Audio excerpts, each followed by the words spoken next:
Good morning my dear student. आज हम आप लोग के लिए लेके आए हैं two distinct root, two equal roots, no real root कब कब होता है क्वाड्रेटिक इक्वेशन में। ठीक है, 4.3 वाले एक्सरसाइज का फर्स्ट, सेकंड और थर्ड क्वेश्चन बीसी में, तो हम उसे स्टार्ट करते हैं। टू डिस्टिंक्ट रूट होते हैं हमारे, जैसे मान लिया जाए हमारे पास ये एक इक्वेशन है। ठीक है, x square plus 5x plus 6 equals to 0, ये एक इक्वेशन है। अब इसके दो रूट्स कैसे होंगे? रूट्स मतलब क्या? रूट्स मतलब इसका सॉल्यूशन। इसका सॉल्यूशन मतलब क्या? सॉल्यूशन मतलब ऐसा कि x की वैल्यू अगर रखूंगा तो इक्वल्स टू 0 होना चाहिए। ठीक है, अगर इक्वल्स टू 3 होता तो मैं x की वैल्यू रखता तो 3 होना चाहिए। वो जो है मेरे क्या कहलाएंगे? वो भी मेरा सॉल्यूशन कहलाएंगे। बट रूट्स क्या होता है? रूट्स मतलब आना चाहिए 0, वही है रूट्स। तो एक रूट को हम अल्फा कहते हैं, एक रूट को हम क्या कहते हैं? बीटा। तो यहाँ पर a हमारा हो गया 1, b हमारा हो गया 5, c हमारा हो गया 6। तो हमें क्या करना पड़ता है? बी स्क्वायर माइनस 4 इसे निकालना पड़ता है। तो बी स्क्वायर माइनस 4 इंटू ए कितना है? दैट इज 1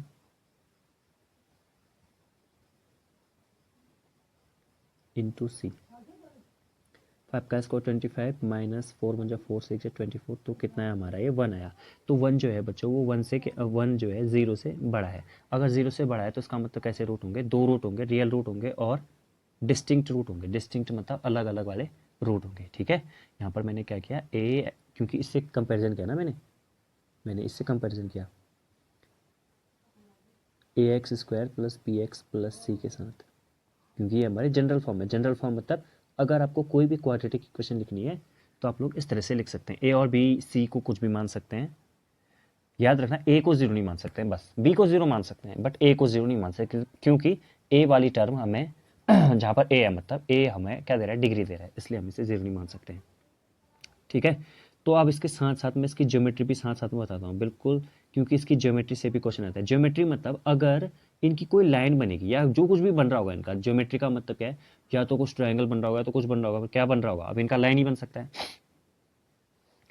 तो दो डिस्टिंक्ट रियल रूट आएंगे हमारे। ठीक है, मतलब जो एक्स वाला ग्राफ है ना, एक्स को ये दो पॉइंट पर कट करेगा। वो यहाँ हो सकता है, यहाँ हो सकता है, कहीं भी हो सकता है, दो पॉइंट पर से कट करेगा। ठीक है, अच्छा ज्योमेट्री इसमें नहीं है, ज्योमेट्री आगे वाले किसी में है। तो ये हो गई। अब इस तरह से फिर हम अगला देखते हैं।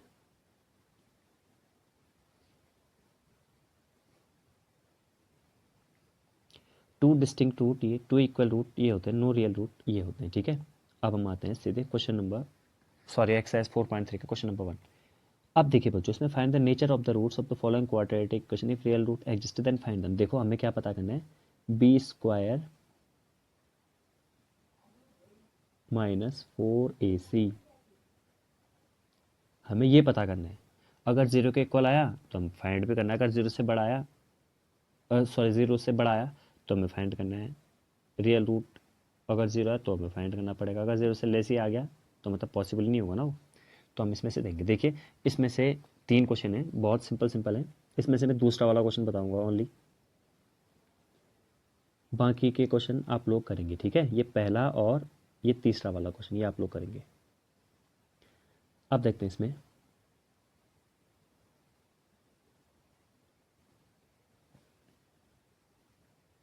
तो अगर मैं कंपैरिजन करूंगा A X square plus B X plus C के साथ अगर मैं कंपैरिजन करता हूँ, तो यहाँ पर बच्चों ए कितना आ गया हमारा? 3 आ गया। एंड बी कितना आ गया? बी आ गया -4√3। ठीक है, और सी कितना आ गया हमारा? प्लस का ही है, 4 है। तो हमें बी स्क्वायर माइनस 4ac निकालना पड़ेगा। बी स्क्वायर माइनस 4ac हमें फाइंड आउट करना पड़ेगा। तो यहाँ पर हम देखेंगे कि बी कितने हैं? -4√3 का होल स्क्वायर माइनस 4 इंटू ए इंटू सी। ठीक, अभी हम फिर आगे को करते हैं और बनाते हैं। यहाँ पर 4 का स्क्वायर जो होगा 16 और √3 का स्क्वायर केवल 3 बच जाएगा। ठीक है, ये मैंने यहाँ पर क्या किया? 4 का भी किया अलग से और 3 का भी कर दिया अलग से। -4 3 12, 12 4 48, तो 16 3 48 -48 कितना हो गया? That is 0। अब बी स्क्वायर माइनस 4ac की वैल्यू कितनी आ गई? 0 के इक्वल आ गई। इसका मतलब दो रूट तो होंगे और दोनों के दोनों कैसे होंगे? रियल होंगे और दोनों के दोनों इक्वल होंगे। दोनों के दोनों कैसे होंगे? रियल होंगे। ठीक है, तो अब हम देखते हैं फिर हमारा जो क्वेश्चन था वो क्या था, 3x² प्लस 4√3x+4। तो मैं इसको काम करता हूँ, इसको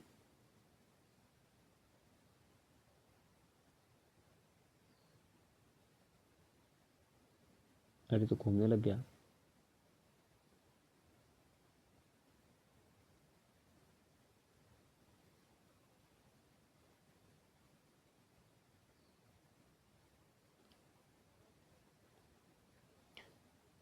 तो अब इस वाले को देख लेते हैं हम लोग, ठीक है। 3x² minus 4√3x+4, 3x² minus 4√3x+4। तो मैंने आपको क्या बताया, किसी भी क्वेश्चन को सॉल्व करने के लिए इसका और इसका मल्टीप्लाई करते हैं हम लोग आपस में, ठीक है। तो अब हम देखेंगे 4×3 = 12। अब 12 के हमें ऐसे फैक्टर करने पड़ेंगे बच्चों, 2 नंबर हमें ऐसे लिखने पड़ेंगे, प्लस करके कितना आना चाहिए, ये प्लस यहाँ पे लिखा है तो प्लस करके आना चाहिए 4√3। आगे पर क्या साइन है मुझे उससे मतलब नहीं, मुझे यहाँ पर से मतलब होता है, ठीक है। तो 12 आना चाहिए। अब मुझे दिख रहा है यहाँ पे √3, तो मैं यही देखूंगा कि 12 को किस तरह से मैं √3 के फॉर्मेट में लिख सकता हूँ। ये बात याद रखना, एक ट्रिक भी है छोटी सी, और आप लोग को ये बात याद भी रखनी पड़ेगी, करने का तरीका होता है। तो 4×3 होता है। अब इस 3 को मैं क्या लिख सकता हूँ, इस 3 को मैं लिख सकता हूँ √3 × √3, ठीक है। अब √3 तो आएगा ही आएगा क्वेश्चन में, चाहे कुछ भी हो जाए, बट मुझे कितना निकालना है, 4√3। तो 2√3 तो ये कितना हो जाएगा बच्चों, 4√3। देखो √3 तो मैंने लिख ही दिया ना, √3 तो ये तो मैंने लिख ही दिया, बट ये जो 4 बचा है इसी 4 को मैंने इस तरह से लिख दिया, ठीक है। तो चीज लिख दिया फिर मैंने। तो अब मैं इसी चीज को अलग से लिखूंगा यहाँ पर, और क्या लिखूंगा मैं यहाँ पर, 3x² minus 2√3 plus 2√3 into x+4 that is equals to 0।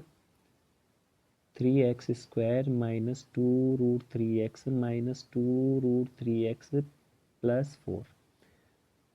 Next, फिर हम क्या करेंगे, फिर हम देंगे यहाँ पे कॉमन। तो यहाँ पे कॉमन क्या आ रहा है, यहाँ पर मुझे तो लग रहा है कि x आ रहा है, और क्या कॉमन है, कॉमन कैसे देंगे, देखो 3 को और 2√3 को क्या लिख सकते हैं, 2 × √3, और तो फर्दर इसके फैक्टर नहीं हो सकते, पर 3 को मैं कैसे लिखूंगा, √3 × √3। मैंने ऐसा ही क्यों लिखा, ऐसा इसलिए लिखा क्योंकि बच्चों यहाँ पे √3 था, मुझे कॉमन निकालना था, इसलिए मैंने ऐसे लिखा, ठीक है। आई होप कि आप लोग को समझ में आया होगा। तो यहाँ पर हो जाएगा √3x, तो अंदर कितना बचेगा, √3x माइनस 2। यहाँ पर भी अगर 2 कॉमन ले लें तो अंदर कितना बचेगा, √3x माइनस 2। तो हमारा बचा कितना, √3x, और यहाँ पर जो आता है ना वही यहाँ पर आता है, हाँ। तो इस हिसाब से भी आप लोग लिख सकते हैं अगर आपको कॉमन लेना नहीं आ रहा है, अगर इन केस प्रॉब्लम हो रही है तो। √3x माइनस 2, देखिए दोनों के दोनों इक्वल आए नहीं, √3x minus 2, √3x minus 2।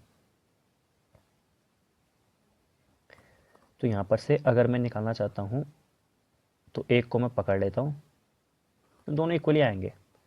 √3x equals to 2, यहाँ से x को अगर निकालूंगा तो 2/√3 आ जाएगा। तो ये मेरा आंसर हो जाएगा। अब इसमें k की वैल्यू फाइंड करनी है, so that they have 2 equal roots, उनके 2 इक्वल रूट होंगे। अगर 2 इक्वल रूट होंगे तो मुझे पता है कि b² माइनस 4ac की वैल्यू कितनी होगी, 0 के इक्वल हो गया। बस ये वाला तरीका लगाना। देखिए इस इन दोनों में से ये पहला वाला तो आप लोग खुद करेंगे, बट दूसरा वाला ही मैं बताता हूँ। देखिए मुझे kx² का मल्टीप्लाई करेंगे ना अंदर, minus 2kx plus 6 equals to 0, ये लिखेंगे। अब इसके बाद क्या करेंगे, b² माइनस 4ac की वैल्यू कितनी आनी चाहिए, 0 आनी चाहिए। तो यहाँ से a की वैल्यू हो जाएगी k, b की वैल्यू हो जाएगी -2k, और c की वैल्यू हो जाएगी 6।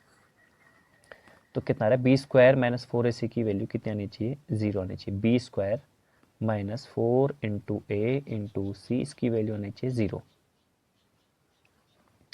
तो 2 का स्क्वायर 4, k² माइनस 24 के इक्वल्स टू 0, ठीक है।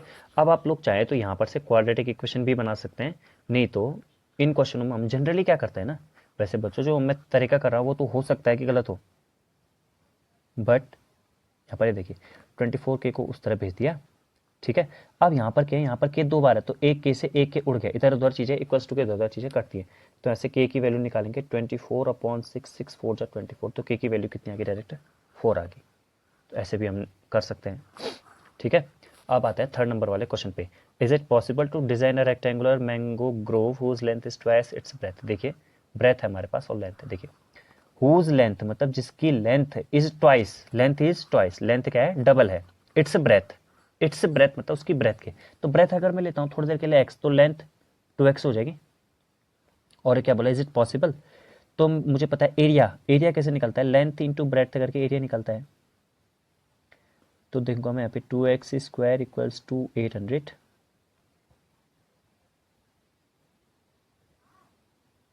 यहाँ पर फिर और दूंगा मैं, यहाँ पर से अगर x² निकालूंगा तो 2 का डिवाइड लग जाएगा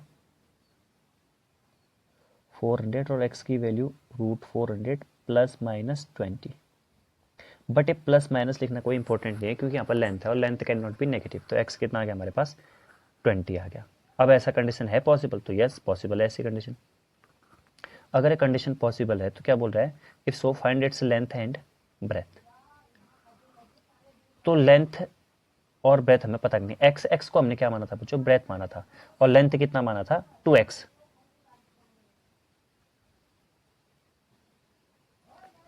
2x यानी कि 2 × 20 यानी कि 40, तो ये आ गया हमारा 40। अब सेंटीमीटर है तो सेंटीमीटर, मीटर है तो मीटर,